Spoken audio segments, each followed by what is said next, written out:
We all can do off-the-shelf DVAs, but there is a distinct plus of using LimFlow. That's essentially the crossing stand. You should not sit on pain. Pain is not normal. Ischemic pain is not normal, and it's a marker of, hey, something's not right. Roberto Ferraresi showed that in the CLI patients, 25% have SAD disease. And if you have this, chances of limb loss are 13 times higher. We still need to tell our patients, listen, we saved you, but now you have to take care of your feet, protect them. Nobody's ever cured, they're just in remission. This is a patient. If you see this, you phenotype the patient, looking at the foot x-ray, looking at his medical history, and then you know what you have. I am creating new blood vessels with my mind and my fucking hands. How is your little aortic stent cooler than that?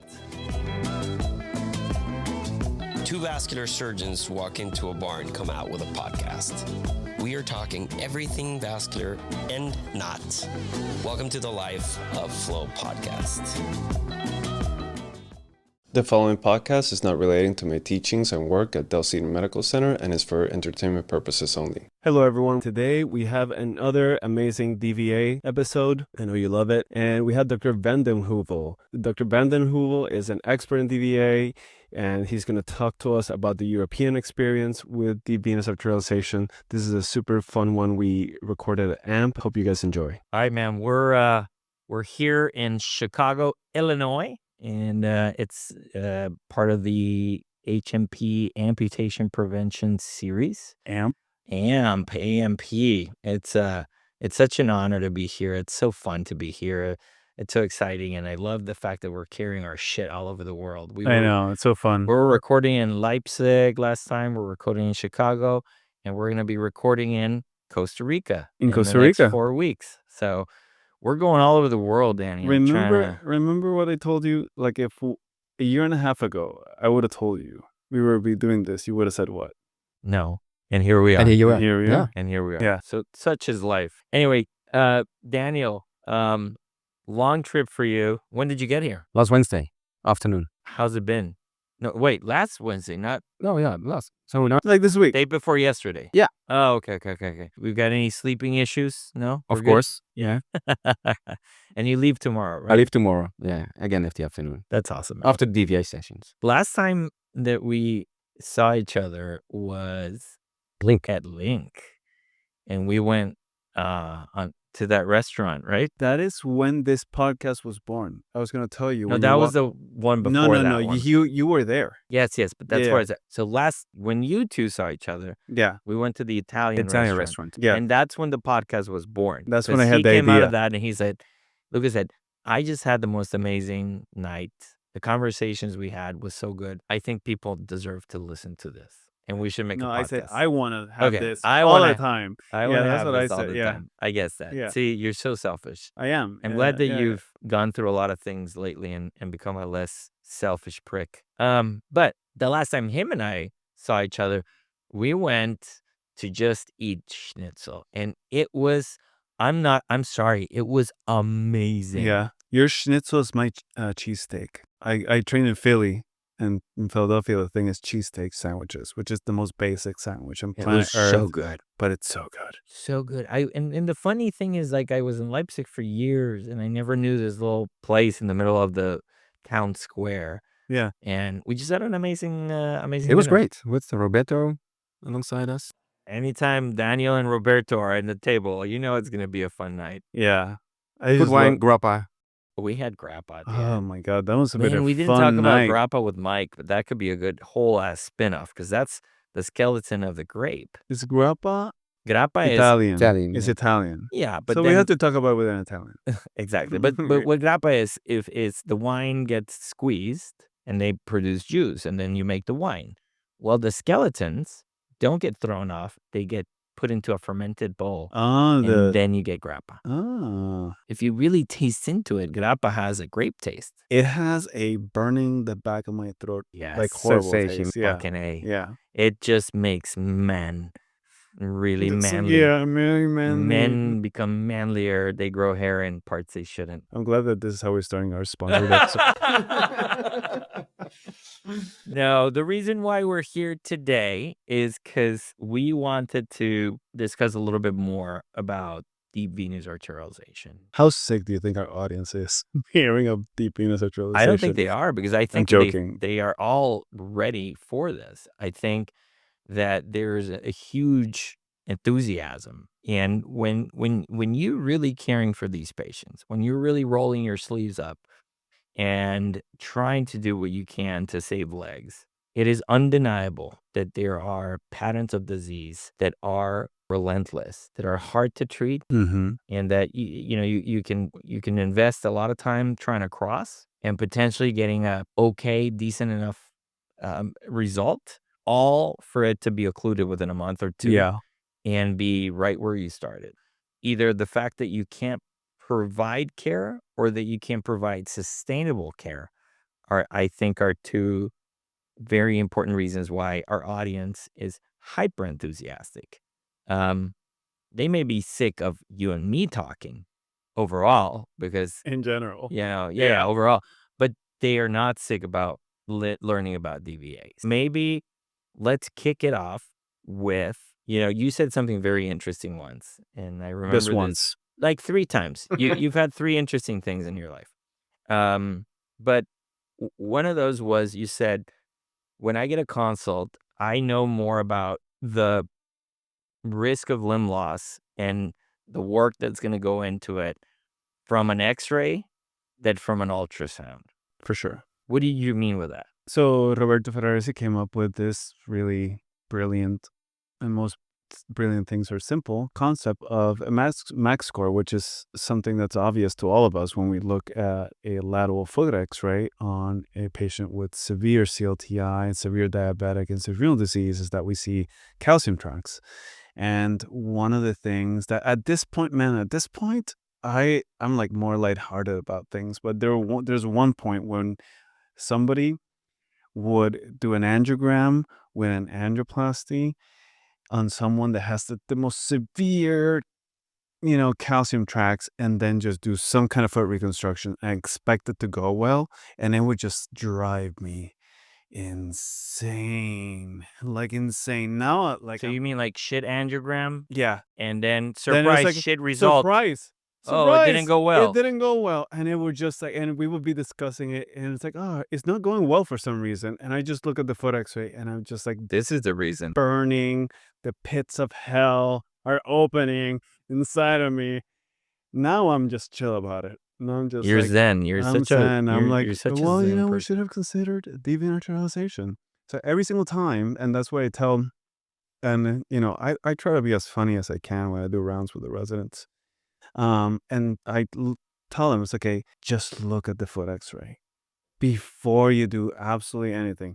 Do you make a foot x-ray every time? Yeah. All your patients? Yeah, for sure. Oh, that's cool. If I tell them, if the last name is Rivera, they don't have a palpable pulse, they're diabetics, make sure you look at the foot x-ray. Why do I say that? Because, especially Central Americans have I think, a bigger predisposition for whatever reason, genetics, diet, whatever, Coca-Cola. to have this distribution more than any other ethnic group. So I feel very passionate, being fellow Hispanic, that these patients get diagnosed appropriately and have the appropriate treatment. So that is where But they Daniel, came from. you're a radiologist, right? And so I just remember going to medical school when this was a big deal as a sign, right? The Munkbag.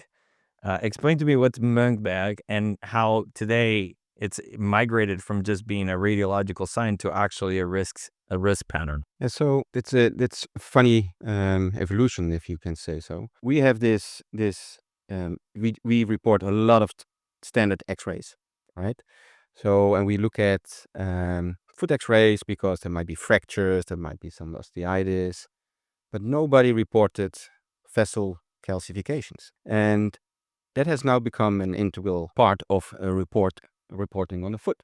Mm-hmm. So if we see a foot X-ray because of a painful foot, and we see those tram rails there, we say, watch out, this patient probably has diabetes or renal failure. Or, Oh, really? yeah. So you're adding that as part of your report. Yeah, so and this report goes to the GP. So that kind of hopefully creates awareness that this patient might be at risk of developing foot problems in the near future. And check out. We don't see anything on the x-ray, but still there's a painful foot. So how does the foot look like?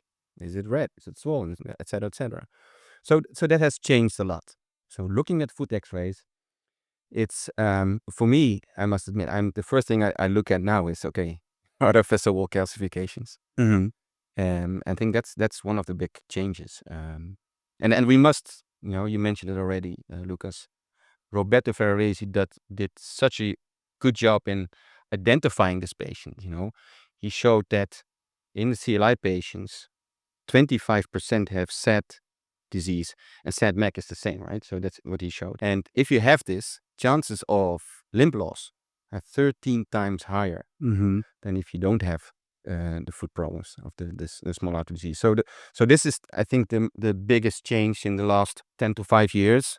But you'll be surprised how few of our colleagues truly grasp that, truly understand it. That if you have below the ankle disease, it's not the same thing, and you'll be surprised how few people grasp that. Well, I'll be very, very honest. I think if you look back at the LimFlow story, and obviously now part of the Stryker family, but if you look at that story, it's a very, very interesting story. But it was creating a new care paradigm. It was creating new codes for care. It was penetrating the market in a very particular way. And given the disruptive nature of the technique, it wasn't easy. And there was a need to find how to get the foot through the door. And so this story about the no option patient was a really good story, which holds value today. I'm not saying there's any lie or that there's any mischievousness here. It's true that if a patient has no viable arterial reconstruction options, that offering a deep venous arterialization is a good option based on the data that we have now aggregated from multiple studies across the board. But to take it a step further, here's where my mindset is at, is understanding medial artery calcification patterns, understanding the complexity of those patterns, understanding the results within the best hands in the world. Because, mind you, the Journal of Endovascular Therapy paper that Roberto co-authored was co-authored by also some pretty, heavy hitters, all of which said over almost 300 cases, major adverse limb events off the charts, unplanned podiatric reintervention off the charts, unplanned vascular reintervention off the charts. So all to say, obviously, this pattern of disease carries a significant risk of redo, salami, and then major adverse events, which then makes you question whether this technique is only appropriate for no option or whether it's also appropriate for poor option. Because if I can give somebody 3 months of patency and it takes me 4 hours and 2.5 grays of radiation, I've seen some crazy shit. Don't look at me that way. Like, whoa. And it's from a lot of it is from your stories, from your hospital, wherever you've got a Hiroshima machine over there.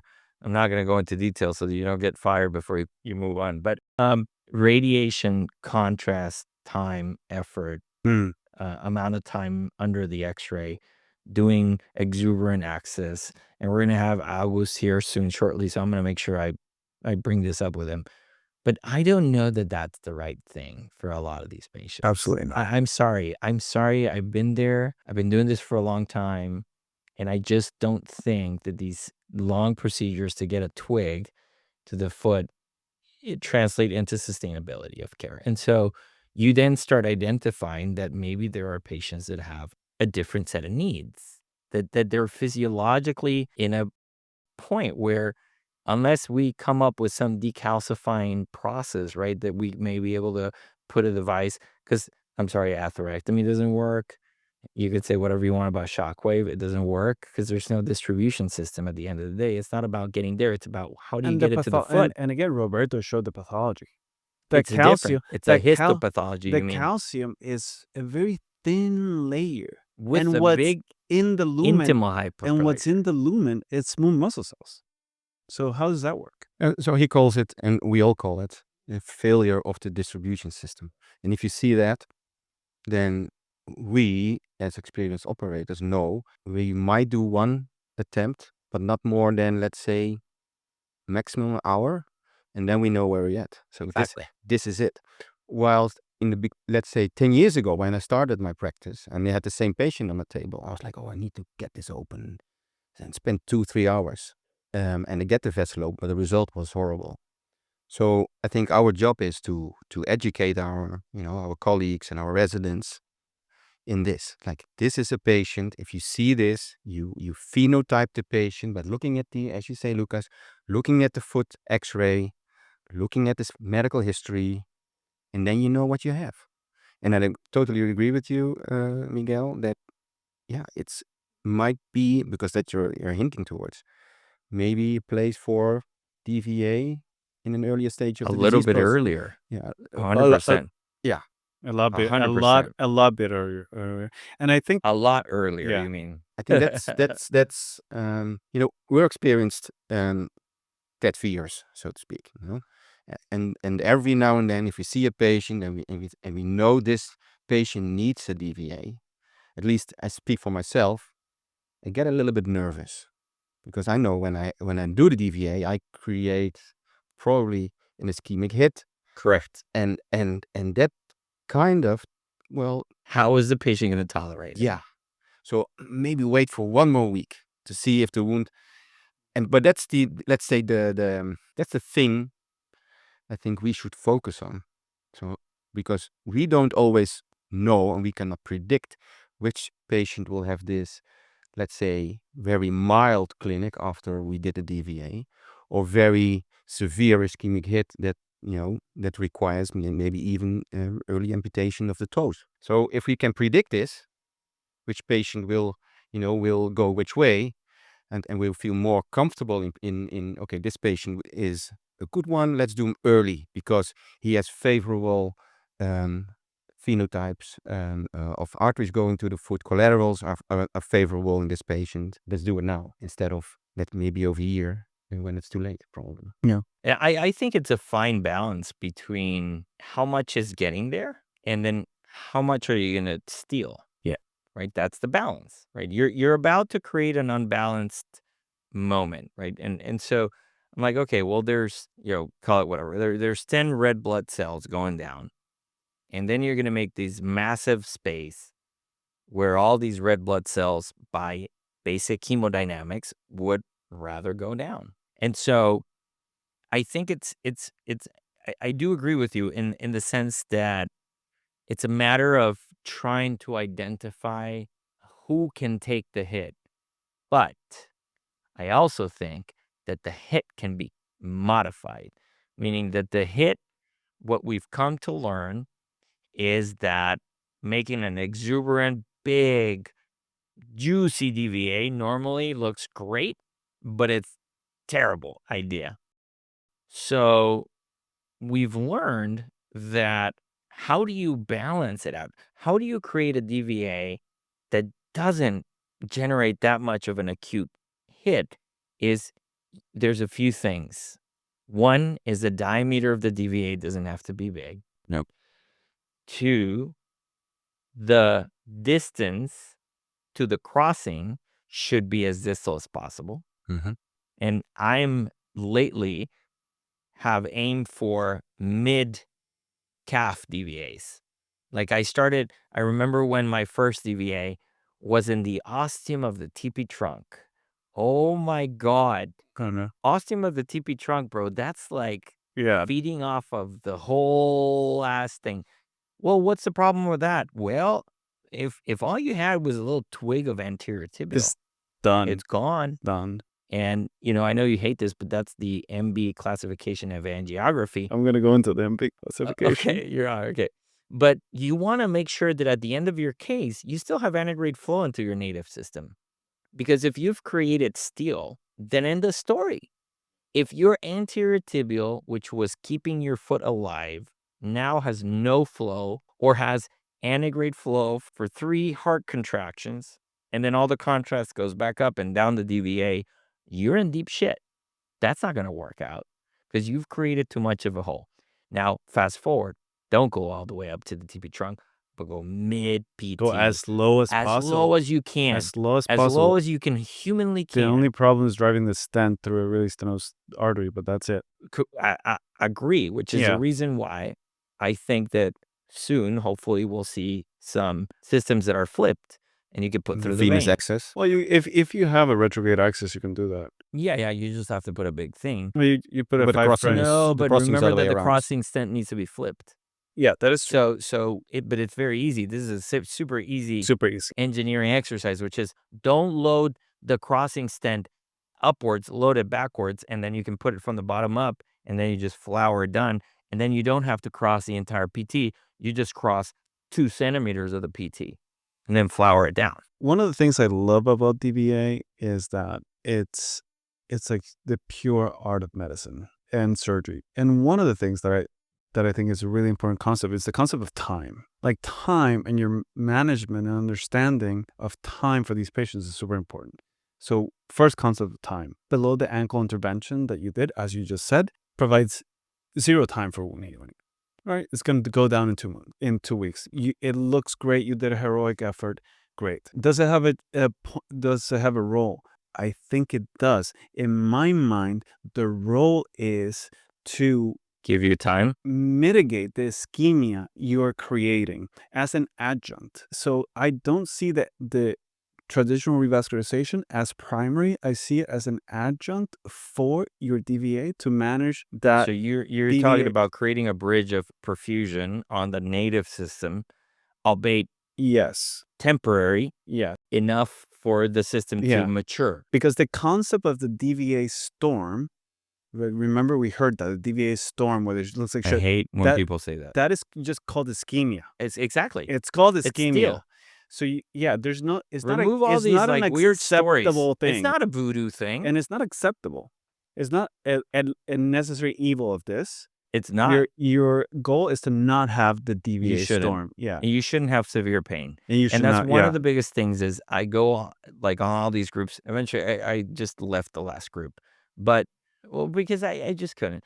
But the normalization of pain being normal. Like, oh, you need to put it's not normal. called ischemia. Something's wrong. Yeah. You did something wrong. You have to go back and you have to Fix fix it. it. How Immediately. long do you accept pain after DVA? I don't accept 0. any pain. I take it don't right think back. people should have pain.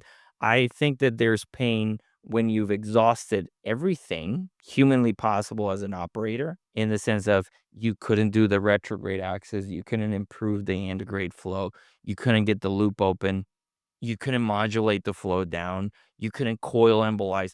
And when you've done all of that, then yes, on that 10% of patients that still have pain, we're going to have to weather it because it is what it is. But I think that expecting 90%, let's flip it, instead of 10%, expecting 80 or 90% of these patients to be in extreme pain, that's not true. That's not what happens. It's not what happens on your normal failure routine. rate is going to be way high. Too, yes, because those people are the ones that necrose. Yeah. And that's the people that go from, this little thing, and now it's like half of the foot is dead. But you can't, it's not part of the procedure, and it shouldn't be normalized. There are other things you can do. You can open a CTO of the perineal.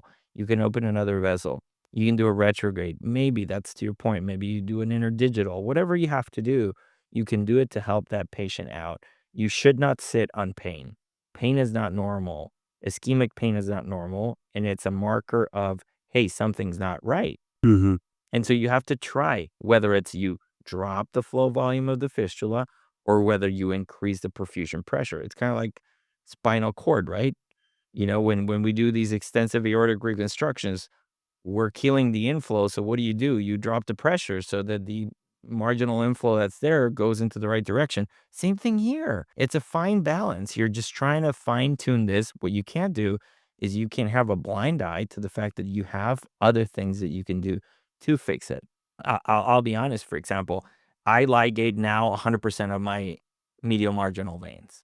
100%. Medial marginal. Yeah, like the MMB right at the ankle. 100% of them. I do the same. I I coil them. I just ligate it because I feel it takes me 1.2 seconds. Small incision, monocryl, close it, done. You embolize. So you go through, you put a coil, done. 100%. 100%. Because I don't want to. Okay, so why would I not?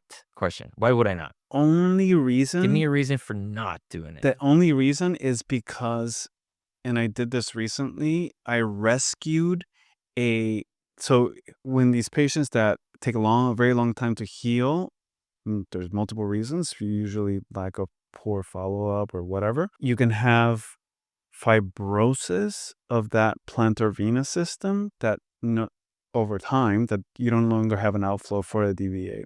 And then I've rescued a DVA by crossing from the greater saphenous vein to the posterior tibial artery and then driving a Vibon through both. But you can still do that past that coil if it's high enough. Okay. I feel that's way harder with a coil. What I do is I expose the GSV or the MV, if it's one single coil, and I take a monocryl 4-0. Yeah. And I go around the vein and I tie one knot. It likely is going to shut down, but I can cross. If I had to do it, I could recover the GSV with a monocryl. I could just pop it open eventually if I need to. Yeah. And then make that from a DVA to a hybrid superficial arterialization. That's what I guess you're trying to say, that could be a save. That could be a save. Yeah. So if you do it high enough, you can still do it and not just put I just put like one coil there with like 130 millimeter length coil, and that you can pass an 014 wire past it very easily and still rescue. But guys, this is actually good news. Sounds funny and very interesting because we didn't do this in the Promise 1, Promise 2. With the experience you guys have and I have with this early, let's say, intervention. I think this will, maybe improve the results we have now. Oh, I have no doubt. 100%. So because now, and that might be a message for us to LimFlow that, okay, listen, and you have a great kit, you still can be improved by retrograde venous access stenting, for instance, maybe low profile valvulotome, and you name it. Low profile stents, low profile everything, but smaller. I actually think smaller stents grafts. Yeah, diameter 5, smaller. Yeah, 4. Like you could I think 4 is perfect. 4 is perfect. So we're saying the LimFlow now make 4? Yeah, 4 to 2.5. 4 to 2.5. That's what I think. 4 to 3. I think 4 to 3 is drop to 6 French, 4 to 2.5, or 4 to 3 maybe at the most, and then allow for retrograde. The whole thing should be done, but from the bottom up. From the bottom, yeah. You shouldn't be doing it from the top. 100%. I honestly think that because in the beginning, Miguel, I saw your presentations, and we talked indeed about this is venous hypertension, the pain in the foot. And your algorithm at that time was 3 days pain, catastrophic. Yes. Yeah. And look where we are now. No, completely different. And that's the really cool part. Completely different. That's really cool that we went through that process. I cringe when I see people quoting me and saying, then what you do is a decompression GTMA. And I'm like, no, you don't. Not now. Like, that shouldn't be normal. Like, there's so many things you could do before that. Do you consent your patients now? I still do when I do a DVA. Say, okay, listen, chances are that you will lose all your toes. Mm-hmm. Chances are more than 50%. I told them 80%. Yeah. What do you do?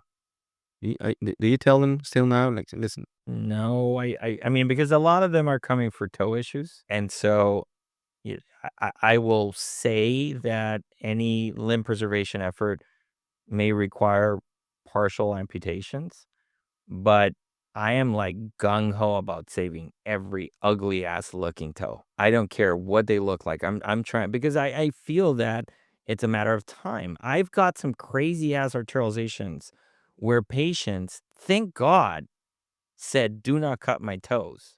And they are pale and blue and necrotic tips, and fast forward 6 months, pink. Yeah. With occluded arterializations, pedal acceleration time of 1.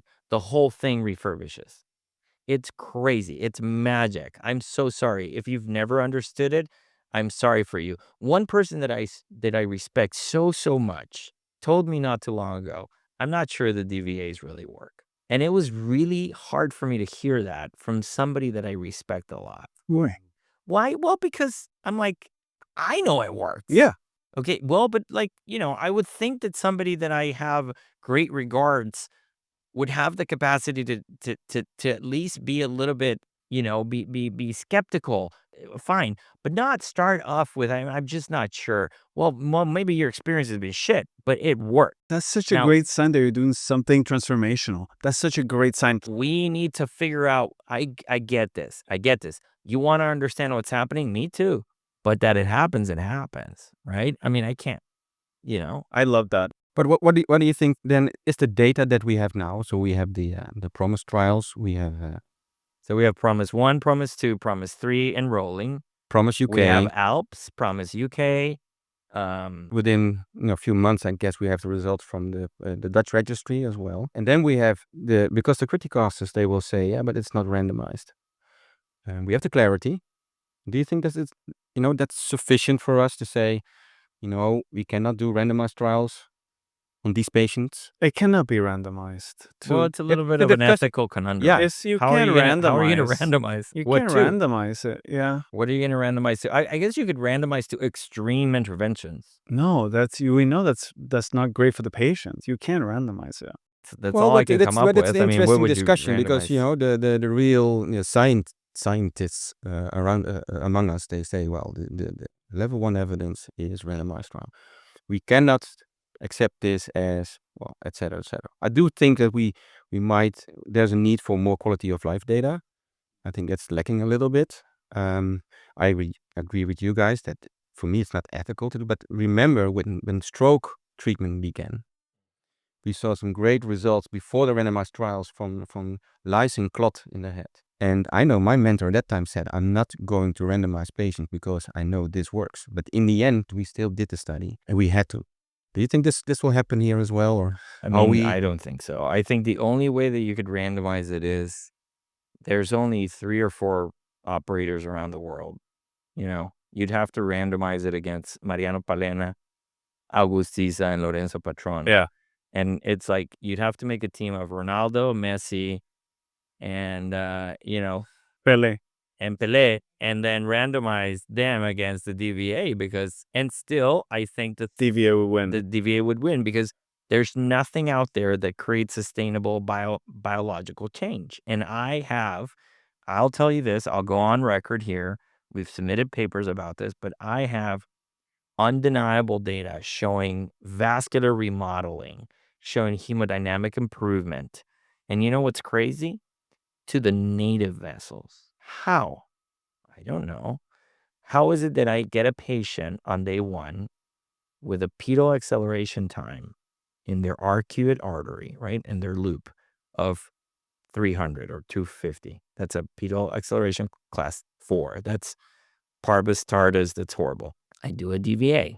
I follow the DVA is open for 3-4 months. DVA goes down. The patient has, first, venous acceleration time. That's pulsatile. So despite the arterialization being down, you still have venous pulsatile flow. No idea. And here's the best part of it. Your arcuate pedal acceleration time is now class 1. And that's the answer. But without any angioplasty, bro. That is the answer to the randomized clinical trial.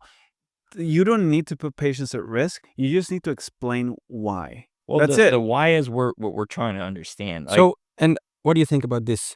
I'm just hibernate. It has to be a combination of hibernating vessels, because why is it that a vessel that before was shit now is not? It has to be because the inflow improved. Does the inflow improve through maybe are these autologous fistulae that create recruitment of hibernating vessels with maybe some biological action, vasodilation? I'm not smart enough to answer that question. Well, but I think that we will have to. But that's the thing. That's potentially why there are people that are like, no, I'm not sure about this. No, motherfucker, it works. I can't explain it, but it works. Have you ever cared for any of these patients? I've cared for now probably over 100 of these. It's not a value judgment. It's not that there's no value judgment against it. It's totally normal human nature to doubt this because it's so crazy. It's literally crazy. You are literally, and this is why, I joke with some of my colleagues because aortic surgery is such a sexy, complex thing. And I was like, listen, I am creating new blood vessels with my mind and my fucking Yeah, hands. you're a Jedi Knight. And I'm like, Yeah. how is your little aortic stent cooler than that? No way. Here's the difference in a vascular interventionalist that does aortic work is oh wow, what a great engineer. The CLTI team, we're Jedi Knight. We are using mind power and creating some shit that's crazy. New blood vessels, bro. I am a Jedi Flow Knight. That is the name of this episode. Jedi Flow Knights. I shall also use my British accent henceforth in this show Wow, that's pretty good. to show the force is really heavy on you. Because a lot of us still, we want preferably randomized data. We were just discussing let's say, do it sooner. Let's take our patients at 3. So could we randomize those patients? Yes. Yes. That could be very interesting. Yes. So randomize early stage, Yes. set max Yeah. score, and randomize those. Early DVA versus With adjuvant. last minute DVA. With adjuvant traditional option. Like versus just traditional option. Boom. And I'll tell you guys, the reason why I don't do more DVAs is not because I don't believe in the DVA or because I'm afraid of what repercussion ischemic wise may come, but because it lingers in the back of my mind. What if things go south, which can happen? And what if the family decides to come at me? Yeah. And how am I going to get enough people that will look at this case and will say, why didn't you do a retrograde pedal dual triple stick of this? In my hands, I could have opened that and like the case. Yeah. We don't have enough data to support that.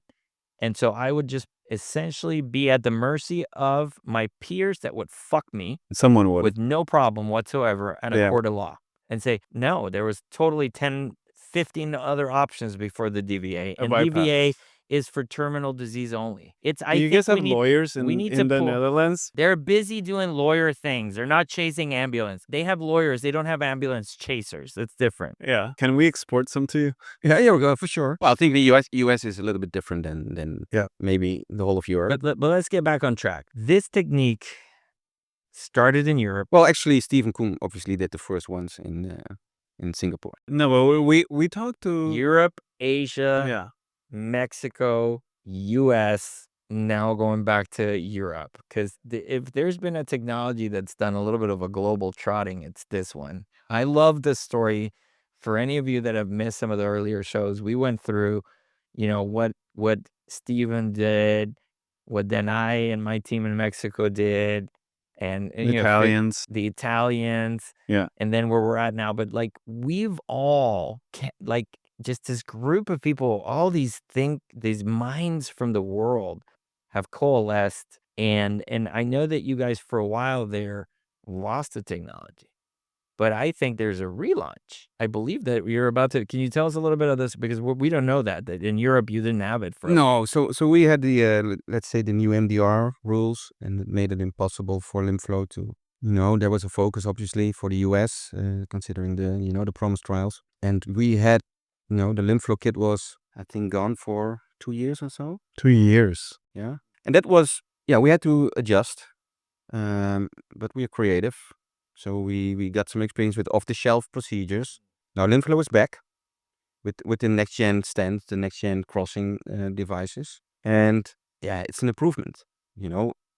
We all can do off-the-shelf DVAs, but there is a distinct, let's say, plus of using the LimFlow kit. And that's essentially the crossing stent. The crossing stent is unique. 2 things: crossing stent and integrated valvulotome. And the end, of course, and the integrated valvulotome is clutch. Because I've done or 2 valves only. Yeah. Yeah, that's it. With judgment. Yeah, because the rest literally, I will not use it anywhere. And this is potentially off label. No, I don't think so. I'm just skipping a step, I guess. I will not use a valvulotome in the posterior tibial vein. No need. There's no need. Yeah. Because if you're putting a stent, you're just smashing the valves against the wall. Now you have to predilate with a 4 because sometimes you'll find you get stuck. You'll find a little waste, which I normally think that's probably a crossing vein because it doesn't make any sense that a valve will create a waste because the valve's open, so it won't create a waste, right? Yeah. So whenever you see a waste, It's something else. I think it's like I am It could be a blanking. synechia. It could be a crossing vessel. It's outside of it. It's outside of the blood vessel. I don't think it's outside of the blood It is. vessel. Okay, well, we whatever it is, Yeah. it ain't going anywhere with a valvulotome because it's not it. You got to figure out where they are. You got to mark them, and you got to come and cut them with a cutting balloon. And it takes 1.2 seconds. You use a 3mm cutting balloon, 3x15, and you go. Yeah. Or my technique, which is you just inflated the 2 atmospheres in the LP vein and then pull it. Buck, buck, buck, buck, buck, buck, buck. And they all free. Yeah. Okay. Then you post-dilate again. Make sure that 4mm balloon looks beautiful. And then you put the stent. That's where the crossing stent comes into place because there's no other stent that will adjust to 2 different diameters. And then is the magic. Then is when you need the valvulotome. Mm-hmm. So step 1 is you bring a catheter. Here's what I do, which I actually took that from you. And I put a Navicross 035 all the way into the LP vein. 035. Remember, you have an 014 wire, right? You just did the LP vein axis. I use a second wire. So I'll have that through and through. I'll put the Navicross and I'll tilt it so that it's looking into the going up the GSV.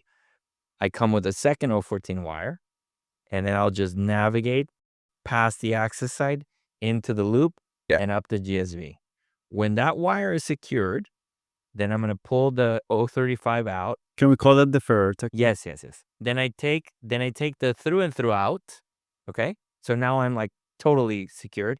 And now I bring the valvulotome Adjust. and I do one pass, knock, a little bit into the You know what? turn, The nose cone. Yeah. and then out. Nose cone. Yeah, nose cone in, done. You don't need to do more aggressive. You do 2. You feel it. And you don't go super hard and No. super fast. You Suavecito. feel it. Pop, Suavecito. pop, pop. Done. 2, 3 maybe at the most, but normally 2. And then out, and then balloon. We're naming that the ferret technique. The ferret technique. There you go. Okay. Fine. All right, cool. So we have the kit again. Good. Well, because that was no. But, Yeah, but just to harp on this, that was the reason why my off the shelves would fail. The I would You do need an to off the extend those shelf. or cutting balloons or something like that. And that's suboptimal. The That's LP vein suboptimal. valve And it doesn't would not work all the open. time. It Yeah. doesn't open. And so you would have to essentially shove a stent all the way almost in to keep that open. And that's the only way that. So my reintervention rate with off the shelf was psychotic. Yeah. They were clotting or they were like, because you need that valve to flow. That's it. If you can get that valve open, you're off the. So how does it work in Europe? Like, do all countries have the reintroduction at the same time? Do they all everyone has to have at the same time? What is the disease pattern in Europe? Like, what countries or like what populations have more prevalent disease patterns that are amenable to DVA? Do you know?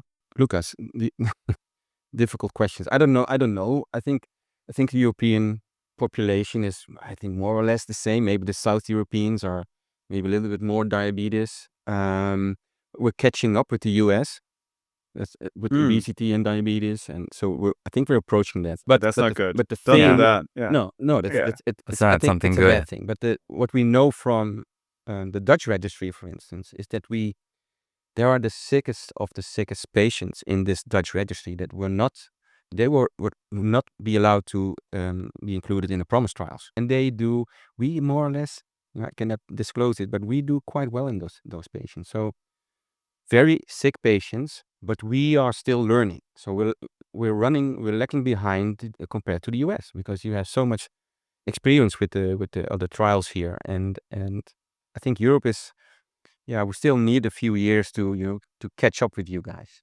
But the kit is back now, and I must be honest. One threshold of using the kit is the price. It's an expensive tool. So if you use it, you need to be sure that the result will be as you want it to be. And there, I think that LimFlow is still, we can improve in this, like predicting how this procedure will go. They're not advocating yet to go as distal as possible. These are things that LimFlow can do to make the procedure more predictable and more acceptable thereby, because at this moment, a lot of my surgical colleagues, they say, okay, DVA means transmat, and worst case scenario still below the knee amputation. And that's a threshold. I assure you that if you start looking at flow volumes and you look at lower flow volumes like 100 and you start coil embolizing early and or ligating significant outflow tract vessels and really thinking through the case about balancing the native vessels and making sure you leave the OR with a class 2, ideally a class 1 MB. That Do you want to, Lucas, do you want to explain to us this really incredible, amazing classification? The most amazing classification is called Of the MB. all classifications. Guess what MB stands for? Guess. Might Let's be just- Miguel, I know. Yeah, Montero Baker classification. So I basically, thought it meant marvelous beauty. Marvelous Beauty. Okay, well, in your head it might. Just basically is comparing the flow through the DVA circuit, and we have all seen that. It was just Miguel is an egomaniac and decided to put his name on it. But we'll call it MB1 is that they Both at the go same. at the same time. Yeah, can point to the camera. MB2 is that the DVA circuit flows faster, but still you see There's still flow. antegrade flow. I think those are still acceptable. And then MB3 is that there is no flow to the native, and then you're fucked. Or like retrograde. Or retrograde, Like you can yeah. see that it goes. Exactly, and then it Where's goes the back. camera? Yeah, that's There you go. that's enough. 1, 2, 3. That's enough. No, but I was an adjudicator for the Promise 2 trial. But that's the thing. Can you imagine Can if you we go imagine back? if we had that? And I told, Yeah. at that time, I said, you need to embolize during the index procedure. Yes. But it was not done. No, nobody knew. Ferraresi were was all doing it. completely- Ferraresi was doing it. We were fucking blinded. I didn't know what I was doing. Ferraresi was doing it. I know he told me. I was like stumbling through the procedure trying to get it out of the case. I didn't know any of this. Even with that, there was 70% limb salvage rate. That's the thing. Imagine Even if we could go with back that, now with what yeah. we know now. Yeah. And we're like modulating flow and looking at the MB class and coil embolizing and ligating and doing.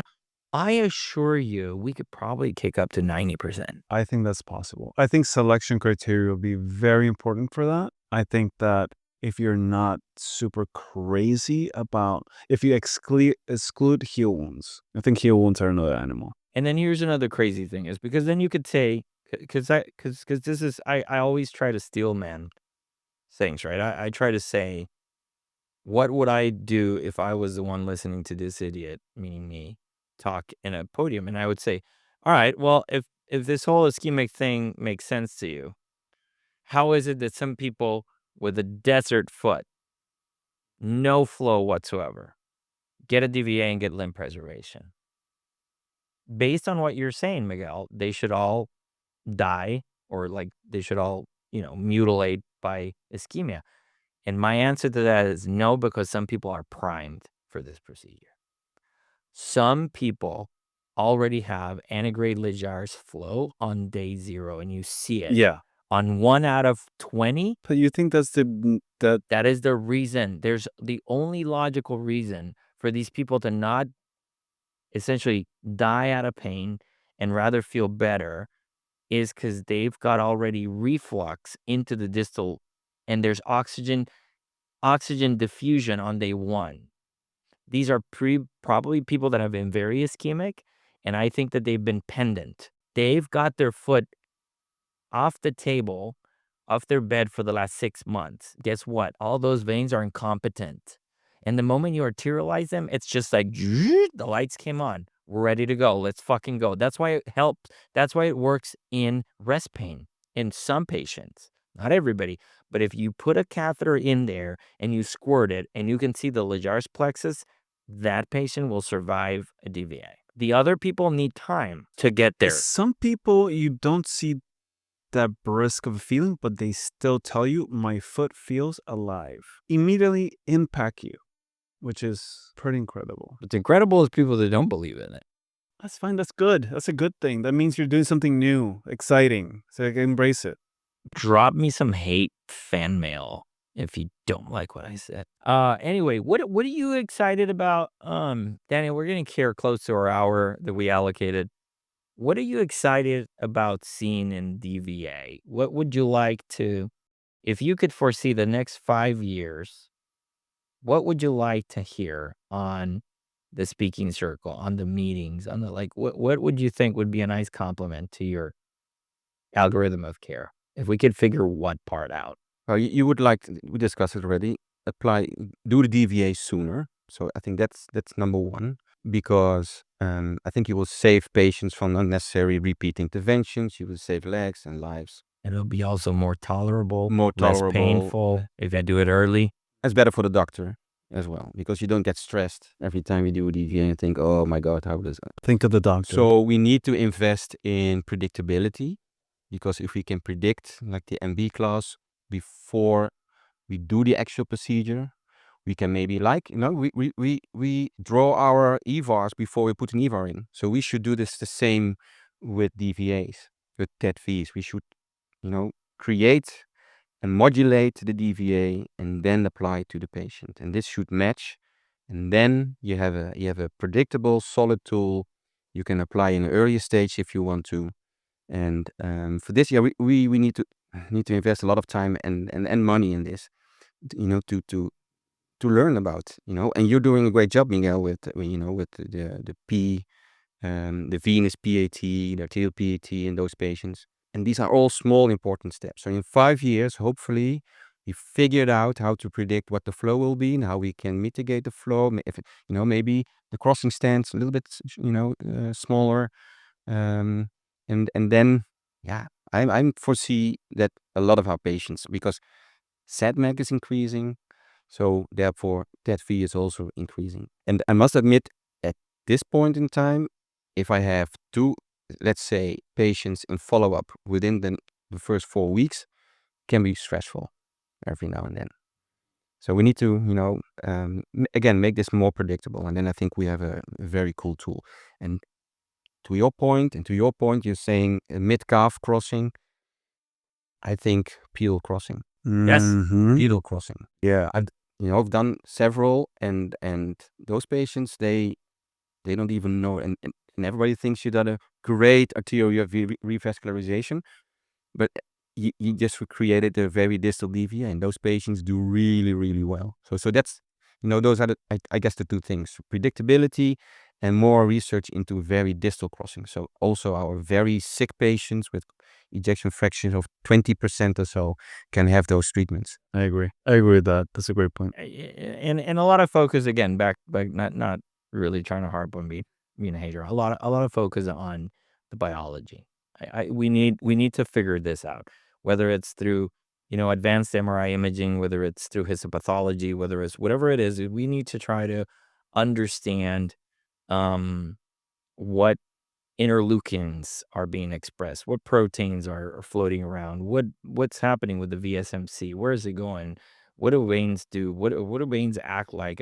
Those questions are inevitably questions that need answers. It's the presentation from again from Roberto. We have several, let's say, phenotypes of maturation after DVA, and this is something I saw in my patient as well. It's like the magic happens where the wounds are, not where if the toe is normal. I have patients that do not have any remodeling in a healthy toe, but only at the diseased toes. That is true. I hadn't really thought about that. But when you look at it, you see all that wound blush happens where the wound is happening. So what's happening? What's the signaling? So it must be inflammatory cytokine stuff. Something magical is happening. Yeah. And that's luckily it ended well with this patient I'm now talking about. With the DVA, kept his toes, the wound healed, bumped his toe, the other toe, and got a big blood blister. Became a non-healing wound. DVA was closed, and at that spot there was no maturation, no remodeling, no nothing. In the end, it took some time, but we could keep the toe and the foot. But gave me a signal that watch out, if you keep the toes after DVA, doesn't always mean that the toes are also protected for the future. So you still have to be careful that your shoeing is right, because this man, he was on, in his camper, and he bumped his toe in the camper, and, barefoot walking around. So we still need to tell our patients, listen, we saved you, but now you have to take care of your feet, protect them, etc., etc., etc. Well, nobody's ever cured. They're just in remission. That's what I tell them. Yeah. I'm like, this is cancer, and you're in remission. It may be a month and maybe a year, but you may be back here anytime with something. Yeah. Don't get mad at me. Get mad at God if you want to. It's not my fault, but we're gonna be here for you. We're gonna be here to help you again and again and again. And that's why, you have a flight path, because these people go up and down the risk stratification scale. Anyway, we've gone to our hour that we had with you. I want to be very respectful of that, but at the same time, I want to say, fuck yeah, that was fun. This was great. You are an amazing guest, and I hope that this is the first of a million more times at Life of Flow, brother. Thank you, man. Daniel, love you, brother. Lucas, thank you so much. Thank you very much. Appreciate it. Bye-bye. Bye-bye.